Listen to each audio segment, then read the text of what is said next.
Well, we're 72 hours removed, just about, from Tuesday presidential election of Donald J. Trump, and we're here to talk about it right here on the Blac-Vocracy. Buckle up and let's ride.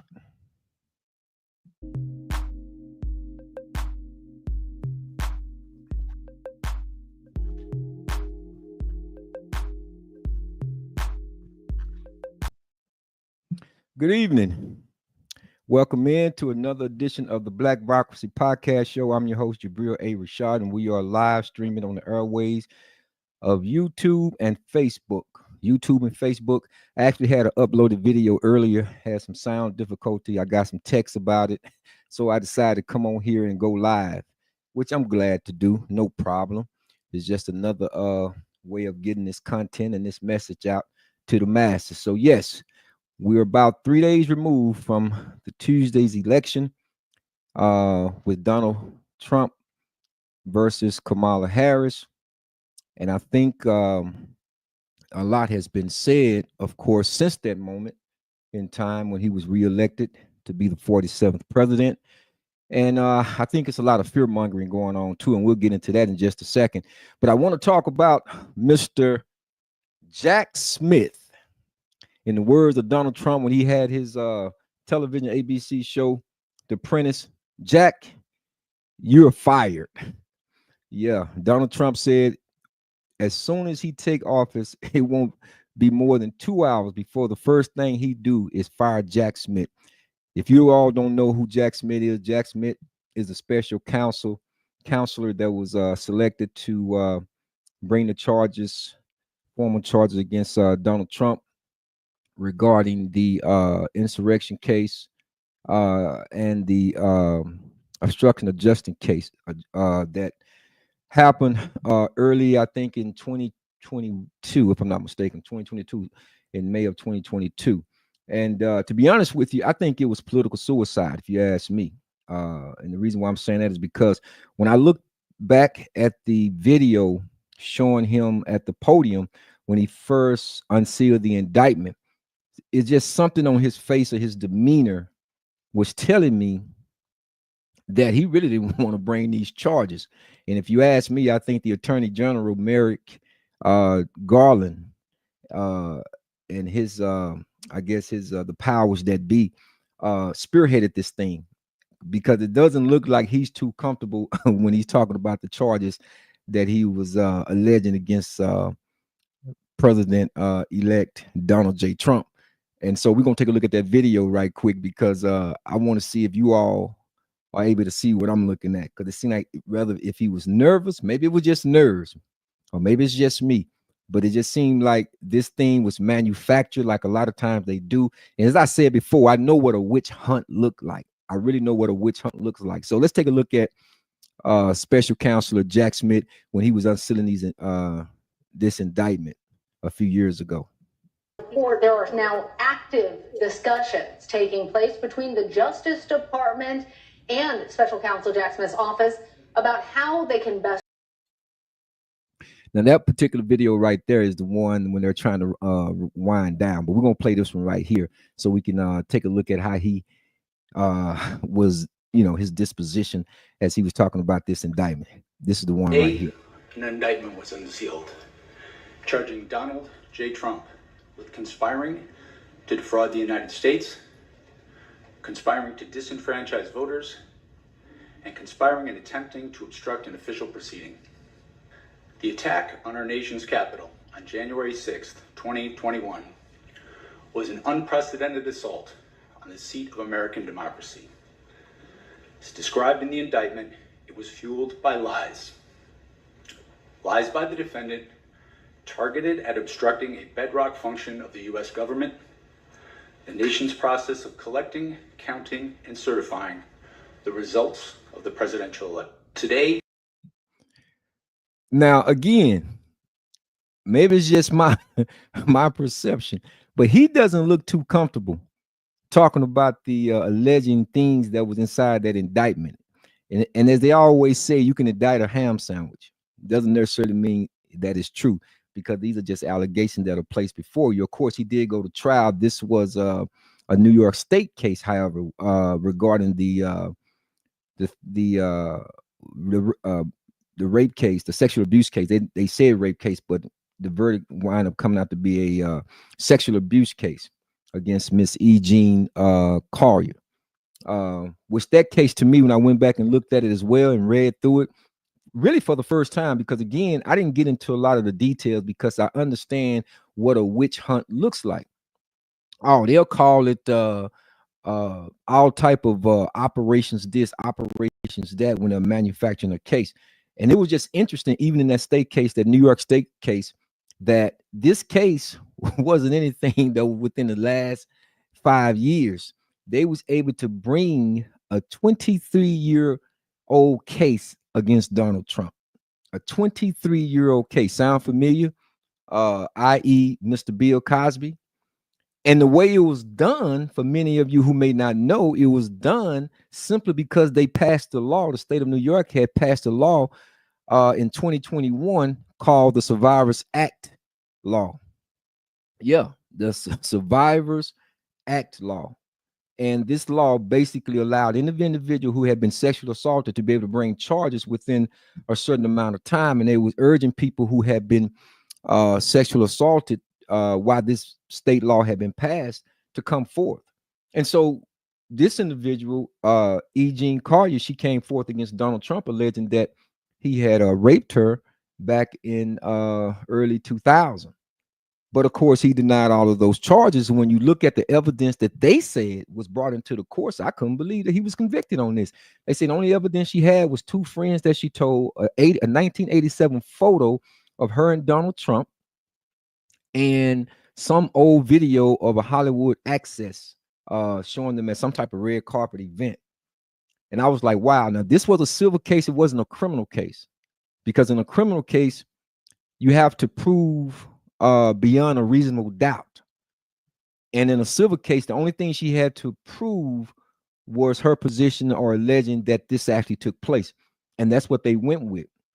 And many of the jurors stated that based on the testimony, they couldn't find evidence to convict that he penetrated her with his male phallic, if you get my drift, his male phallic, the penis.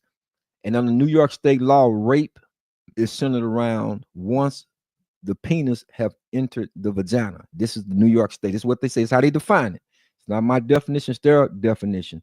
That's the reason why it wasn't considered rape after the verdict came down. But of course, I know Judge Kaplan said the claim was being made that it was rape, and that the juror came back with something less, sexual abuse, because they say, although they didn't say it was rape, they said it was sexual abuse because he was supposed to have taken her pants down and then fondled her with his fingers, penetrating the vagina area. Now, this is what Judge Kaplan said, but it wasn't actual his male phallic penetrating her. So if you look it up, you will see what it was. He was convicted on sexual abuse, and of course, there was a $5 million civil settlement. And then when he came back and filed a defamation character against her, the judge came back and ruled that he had defamed her, and by doing so, ordered him to pay another $83.3 million, which he was still appealing that as well. Now, as it relates to the state cases that he had down even in Georgia with District Attorney-elect Fonnie Willis, which also seemed like something that was manufactured, because that was about them saying that he was trying to steal an election and so forth, and the lies that was being told. This is how Jack Smith, basically the state went, I think, second behind Jack Smith, because there was a federal indictment before it was a state indictment. But Jack Smith came out and said, he was charging him with obstruction of justice, and then the 34 felony accounts as far as fraudulent information on business records. Now, let me explain something. 34 counts can simply mean they could have had 34 pages or something, and on each page they're charging that page a count. So you got count 1 for page 1, count 2 for page 2, count 3 for page 3, so forth and so on. So it could be 34 counts like that. A lot of it is over sensationalized or something, because they know that this is the big thing. It's going to be media attention.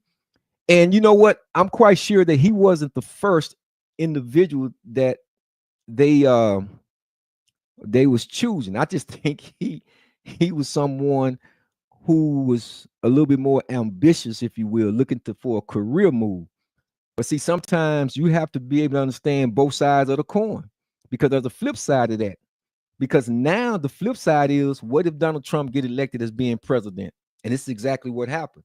Now you just put yourself on the guillotine for your entire head to be chopped off. I mean, you may not get another, at least from a prosecutor position, you may not get another job to become a prosecutor for no one.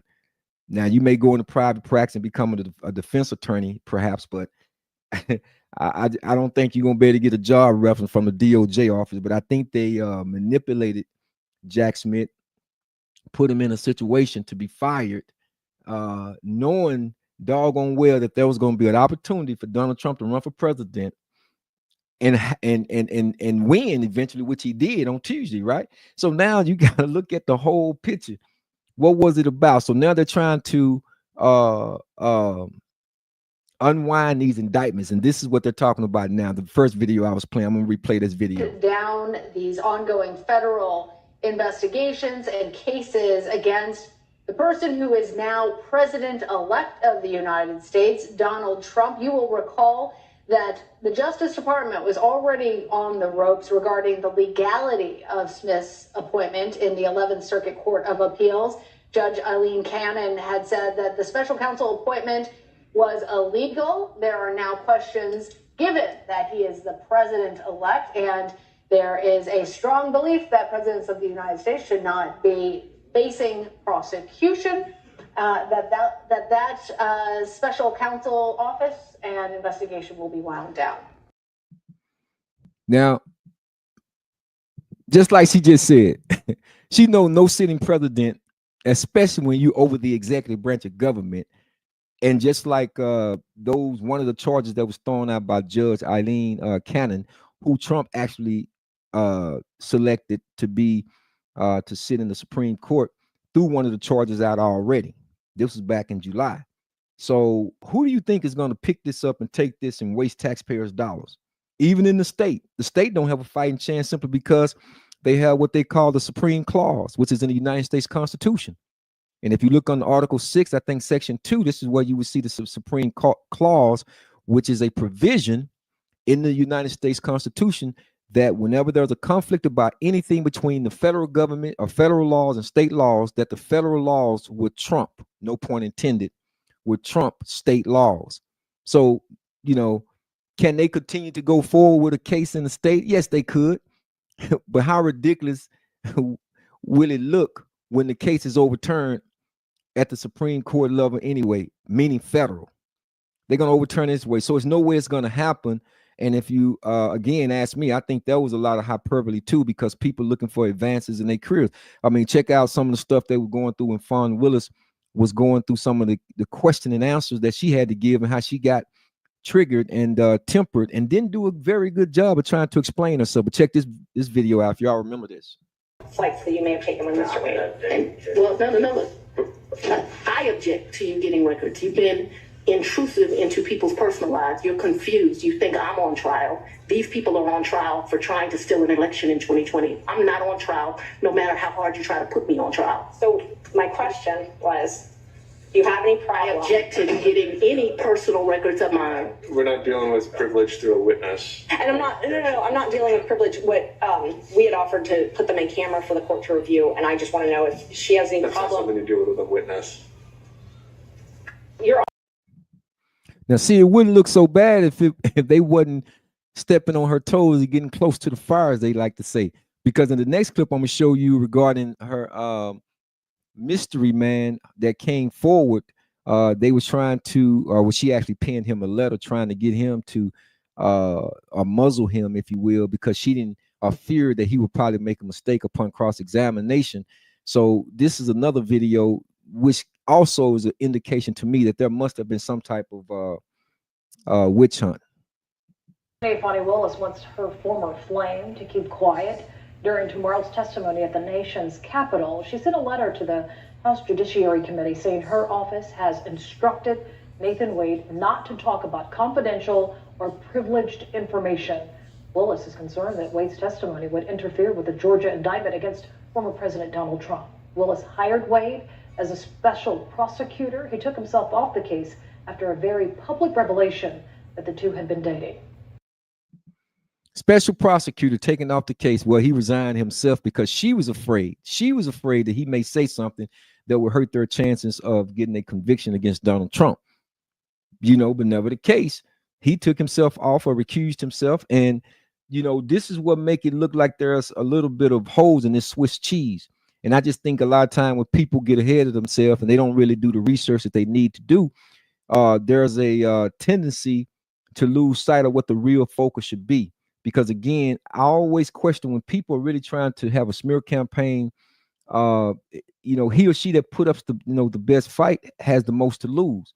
And in this case, when you're trying to assassinate a man, when you're trying to have a smear campaign against an individual and assassinate individual's character by bringing up stuff that really was well known, if you think about Donald Trump throughout the 80s and 90s, when he was in all of the hip hop videos, hanging out with a lot of the ball players, even when he bought the and when they had the USFL team, he bought the Generals, was good friends with a lot of the NFL players like Lawrence Taylor and so forth. But none of this stuff you never heard about Donald Trump.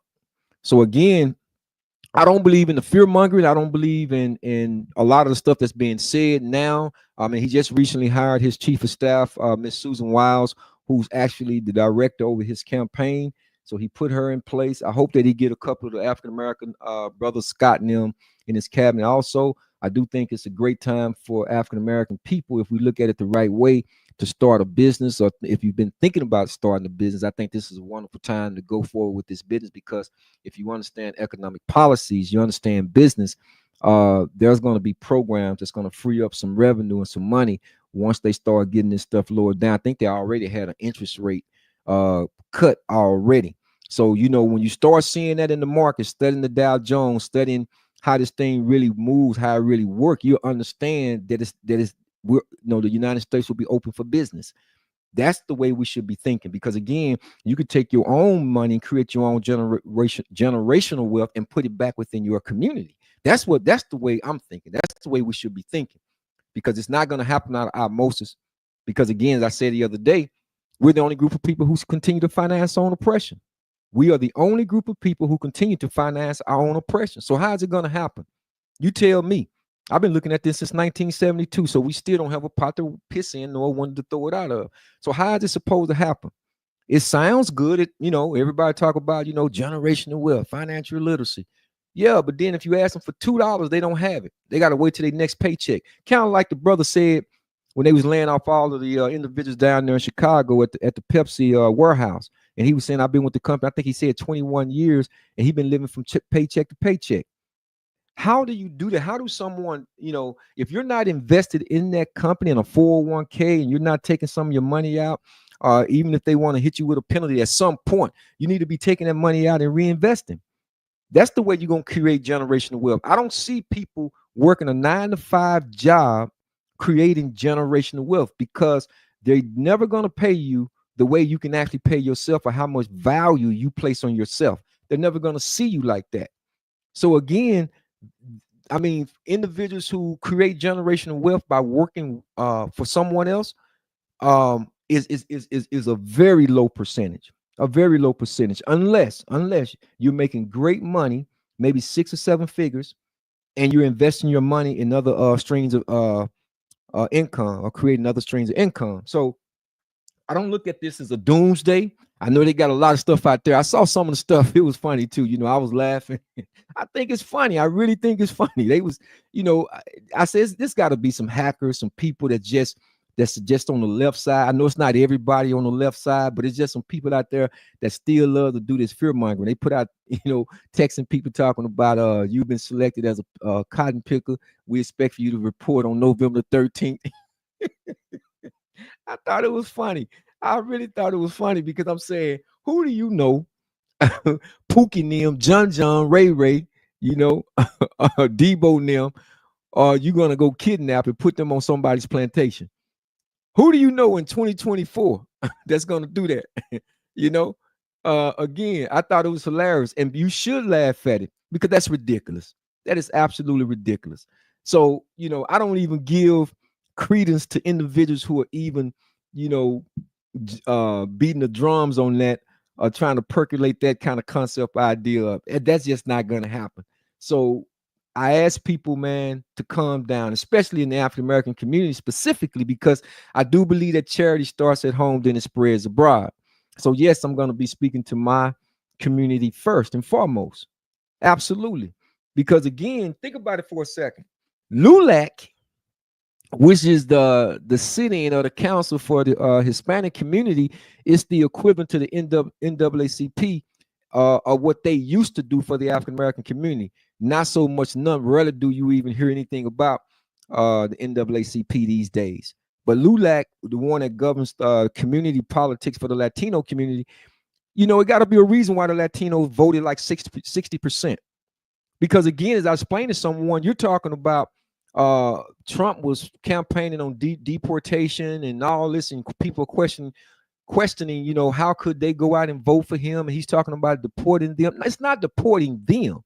You got to understand, just like we prejudice our own people, well, there's some of them that do the same, because some of them feel like my ancestors came over here, my relatives came over here the right way. They was naturalized, went through the whole process of coming over here legally, and we don't feel like you all coming over here illegally is taking jobs from us too.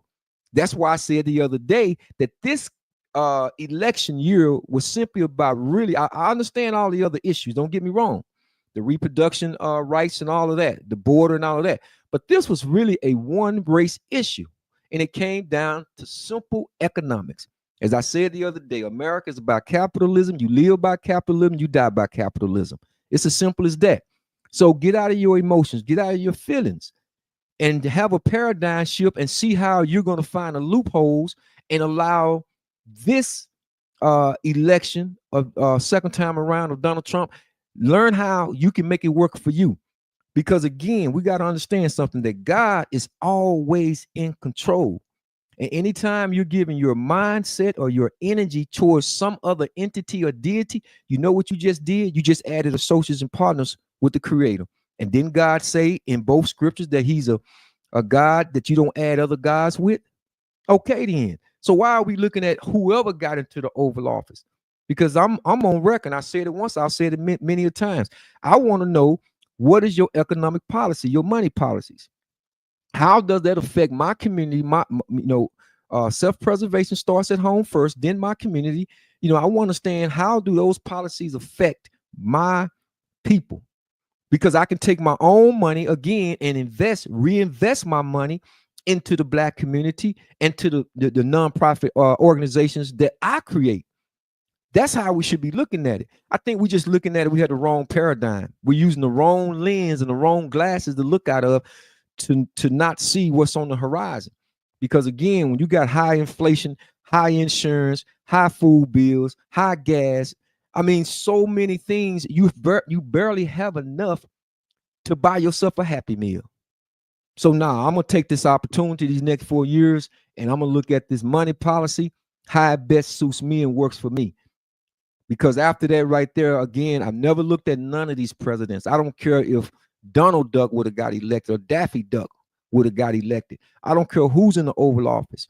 I'm going to look at the loopholes and the money policy, the economic policies, and how do they work for my family first, my community second, and what I can continue to do to serve God Most High with my resources while creating businesses and leveraging, using other people's money, like borrowing from the bank.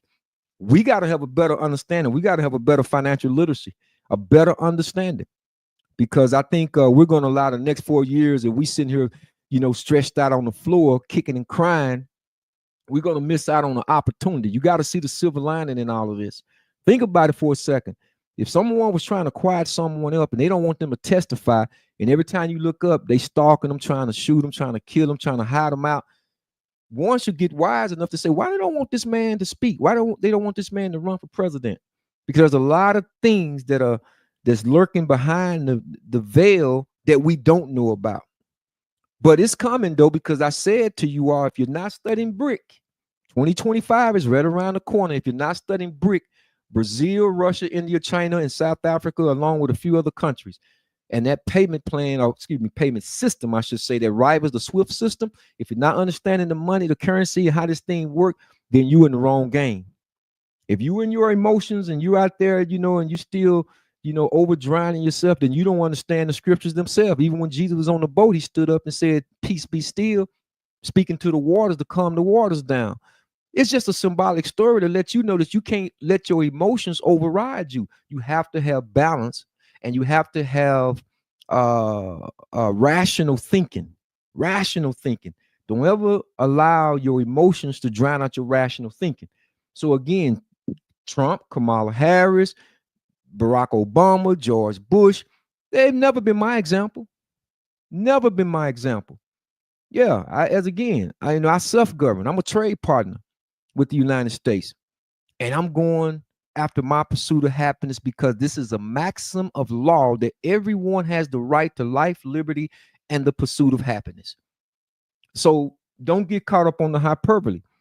The Supreme Clause regarding the state cases against Donald Trump is going to trump. Again, that's a provision on the United States Constitution where the Supreme Clause simply says that anytime there's a conflict of law, the Supreme Clause under the federal laws will trump the state laws every time, you know. But to Fannie Willis, you know, a lot of people miss this too. She ran back for the district attorney office, and she also Atlanta News First tonight. The race for Fulton County District Attorney now called in favor of Fannie Willis, the incumbent Democrat, winning about 70% of the vote, as you can see so far. Let's bring in Atlanta. As you can see, so she got reelected down there in Georgia under the I think it's Fulton County where she's the DA at.